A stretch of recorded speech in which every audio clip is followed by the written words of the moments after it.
You are listening to the Speech Space Podcast, a podcast full of tips and resources for SLPs. I'm your host, Jessica Cassidy, and this is episode 67.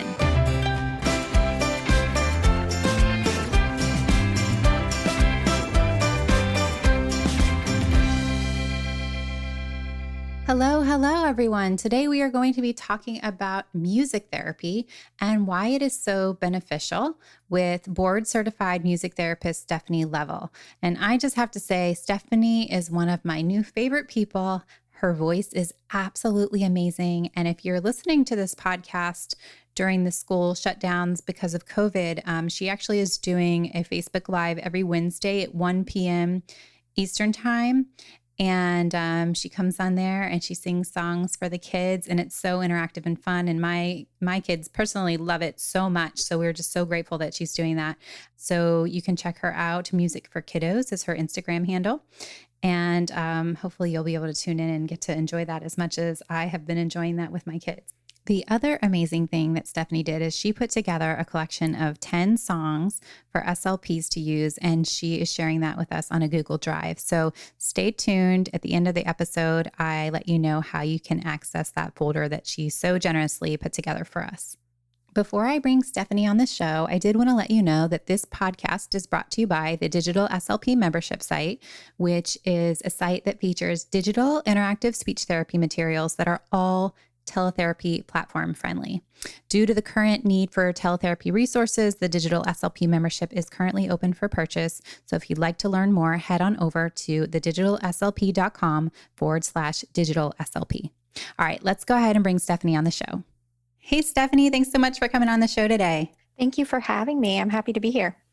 Yeah, so am I. And I wanted to start off just really basically going over what music therapy is. A backstory real quick. I was talking to my husband at dinner about having you on the show. And he's like, so you're a speech therapist. You teach people how to speak. You work on their speech. And so he's like, so she teaches them how to do music better. So I was like, we need to go over like a nice explanation. Yeah. So the very bare bones explanation of music therapy is using music to achieve non-musical goals. So we're not concerned with how the music sounds at all. I am as the music therapist because I want it to be high quality and everything. But from the client, what we are concerned about are their non-musical goals, like motor goals and self-expression and pain management and anxiety management. And we can work with a really wide range of people.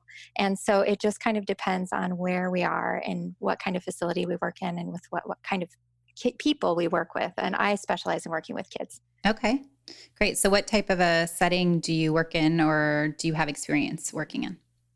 So I've worked in a lot of different areas, but primarily with kids. Right after, as a young music therapist, I worked in a sensory integration clinic with a lot of kids with autism. And that's where I worked very, very closely with a couple of really incredible SLPs. And I was so young in my music therapy career that they really mentored me, and I learned so much from them. And I was really able to also learn a lot about what the amazing work that SLPs do. And we did a lot of experimenting with how music could support their work in a lot of different co-treating environments and things like that. So a wonderful experience. I love that. Yeah. I've also worked in a children's hospital. That's kind of where I specialized for over 5 years, was in children's hospital work, and especially in pediatric oncology, where we worked a lot on pain management and anxiety management. And then currently, we are kind of temporarily located in a new place. My husband's getting his PhD, so I actually do music groups at my daughter's preschool currently. Nice. Yeah. Well, that's lovely, and a very well-rounded set of skills and experiences that you've had there. Thank you. It is. I love new challenges, so it's been really fun to kind of get a lot of experience with kids in different settings. Yeah, definitely. Now, tell me a little bit about what it takes to become a board-certified music therapist. So, as of now, things are kind of changing.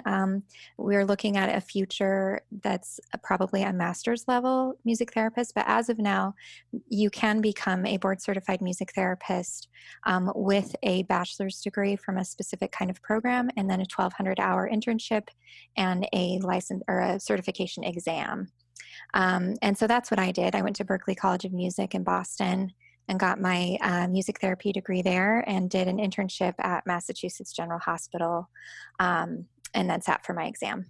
Nice. I also went to school in You Boston. did? Where'd you go? Yeah, Northeastern. Oh, that's amazing. Yeah, Wonderful. that's where I got my master's. So tell me a little bit about what got you interested in music. I mean, is this something that you've always liked and had a passion for since a young age, or what really kind of pulled you into the music world? So I have musicians on both sides of my family. My parents were actually in a rock band growing up. My mom was the keyboardist and the singer, and my dad was the drummer. And so I started playing instruments at a young age. I started playing the harp at age 7, and just really loved it. But always really disappointed um, my teachers, my professors in college because I wasn't a performer. I didn't ever like performing. And so when I found music therapy, it was just like, it just clicked. And it was like, this is the puzzle piece that I was missing. I was not fitting Hmm. in the other kind of music world, even though I loved music and I did music all day long. I just wasn't fitting. And so when I found music therapy, it was like, this is what I've been looking for. Yeah, isn't that so funny how that works out sometimes? It's like you know that you're pulled to do something, but you're not quite making sense of it. And then in the end, it all kind of works out. It does. It tends to work out. Yep. Yeah, yeah, that's great. I love that. So tell me a little bit about how you can use music therapy to promote or help with speech and language skills. Yeah. So there are kind of like 4 uses that I say, like, of using music that I try. What I try and do is I try and just input music into routine, into transitions, into being really responsive to sensory systems of kids, and meeting those sensory needs, and then also using music for cues. So if I may, maybe I can just kind of go through the way that I use music in those 4 ways. Sure. So, as far as routine goes, using music, a lot of SLPs already do kind of little hello songs and goodbye songs as part of a routine, just to give kids the structure.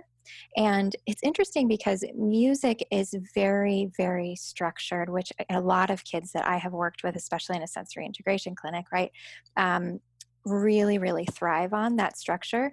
Music is inherently structured, but then we can also use songs to create structure. So, a song itself, when you break apart the pieces of a song, provides a lot of structure for kids, which can feel very comfortable and familiar.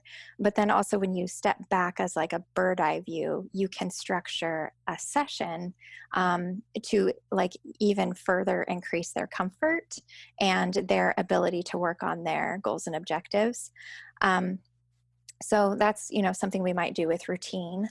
Um, and then transitional tools like songs for walking in the hallway. If you have a child who has a hard time getting into the speech room, for example, a song to help them get into the speech room, songs for cleaning up.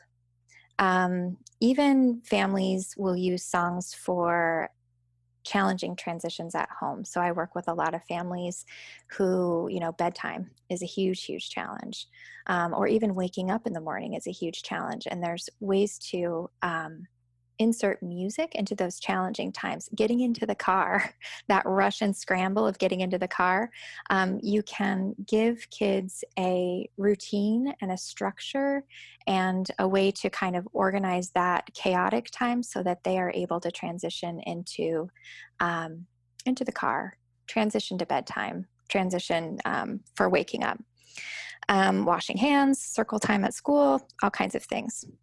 So that's number 2, transitions. And then number 3 is the sensory stimulation piece of it. I love music because it is so adaptable. to sensory needs of kids. Um, it can help them to calm. It can help them to pay attention.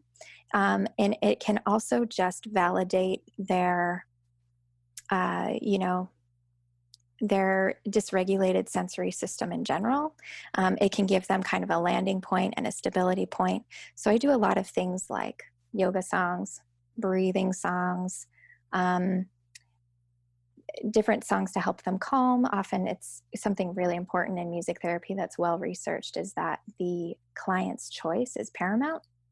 It doesn't matter what music I select as a music therapist. It matters what music they find calming, they find stimulating, they find um, energizing. It all depends on what they like. So I like to use music for things like movement and body breaks and calming. Um, and then finally, which I think this last one really, really applies to SLPs, using music for cueing. So something like as simple as twinkle, twinkle, little, and you just wait and you just wait because they're going to fill in the blank. So a lot of simple things of filling in the blank because music can provide the structure. And generally speaking, kids want to complete the structure of something. And so that can motivate them to fill in the blank on certain songs. Okay, great. I love all of those. I was thinking a little bit about with the routines. I don't know if you're familiar with Waldorf schools. Okay. Yes. So my daughter goes to one and they're very big on their rhythms and the songs between each tasks. And that's kind of what it reminded me of whenever you're talking about that. It's like they have a song when they come in, they put on their inside shoes, and then a song when they have their no me snack, and a song when they put the toys away, and then another song for their main snack, and another song for outside, another song for, it's like they have little songs to Yeah. guide them throughout the day. And it seems to be so helpful. And the other funny thing about that I notice when the teachers speak kind of using their singing voice, it's like, it doesn't sound naggy or it doesn't sound as angry. And I found that I can do that sometimes. Like, it's like, you just want to be like, just brush your teeth. Like, just come on, Yes. but if you Yeah. like do the little song voice, like it just sounds a lot nicer and they're a lot more likely to listen to you. And then you don't feel like you're barking orders either. Yes, it's such a kind way to provide verbal Mm-hmm. instructions. And it's not the verbal instructions that kids are used to, because there's also the musical instructions in it too. And then as music therapists, we use things like the cadences, like the rise and the fall of the music, to further kind of like reinforce the verbal instructions. And so it's so different from the day-to-day life of a kid, stop that, keep doing that, like read that again, try again, that it's nice for a break from that routine to use music in order to motivate a child. Yeah, definitely. It's refreshing, if nothing else. Yes. Refreshing and effective. Yes. So can you talk to me a little bit about what a typical session might look like if you're co-treating with an SLP, how you might complement one another? Sure. So the SLPs I've worked with, typically what they would do is they would present the goals and objectives that they were working on based on their assessments and everything. And they would say, what I'm trying to do is use this prop, use this, something like this to elicit this specific response.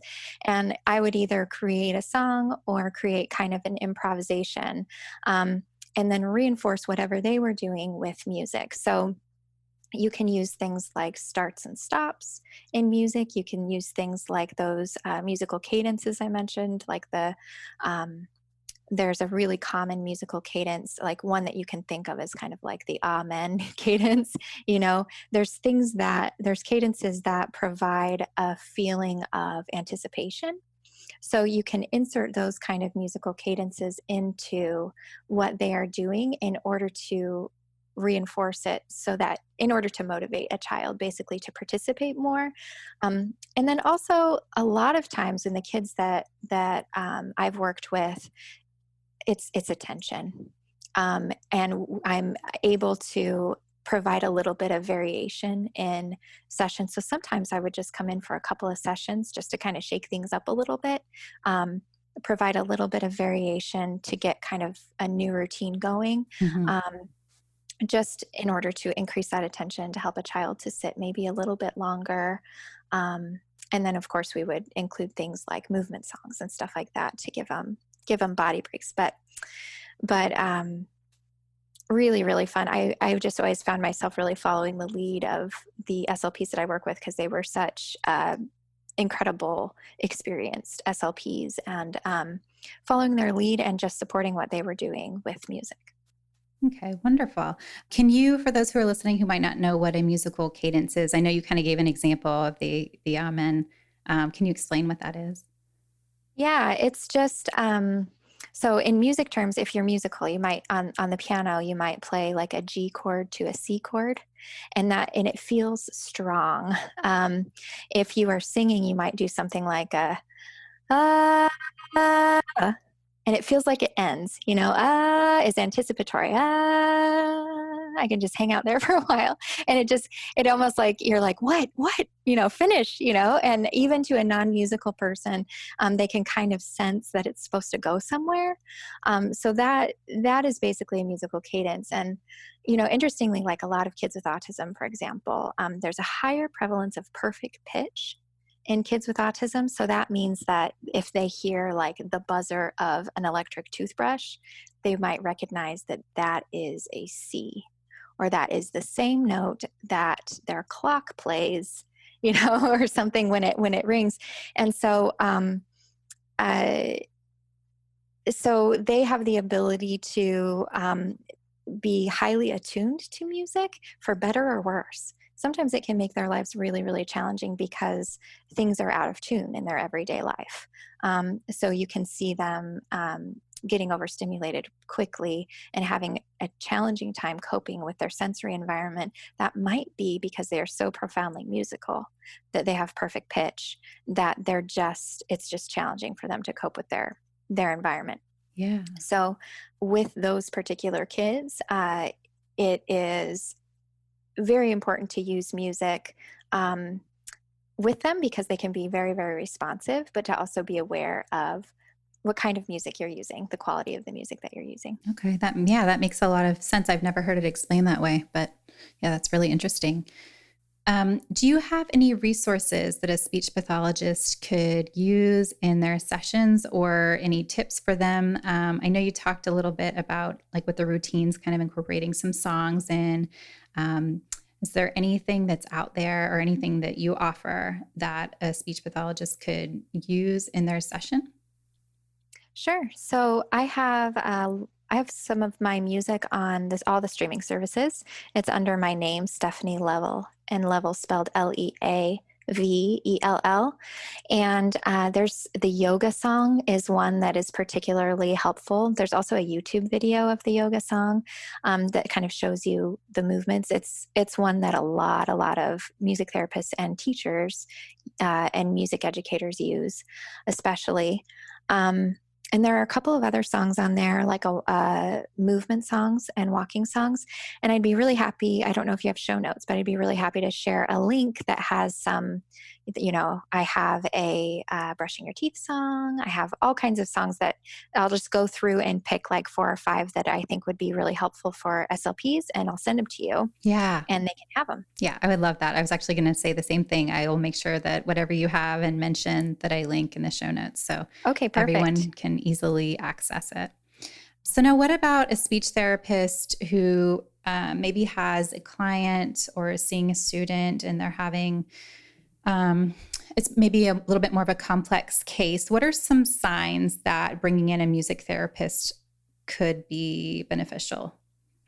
I think, kind of what we were talking about before, where they get overstimulated, they frequently cover their ears. They vocalize themselves, maybe they make a lot of sounds themselves, or they sing particular songs. If the parent reports that they are fixated on music, certain kinds of music and things like that. Um, I think that's a great opportunity to suggest to the family that they might look into music therapy.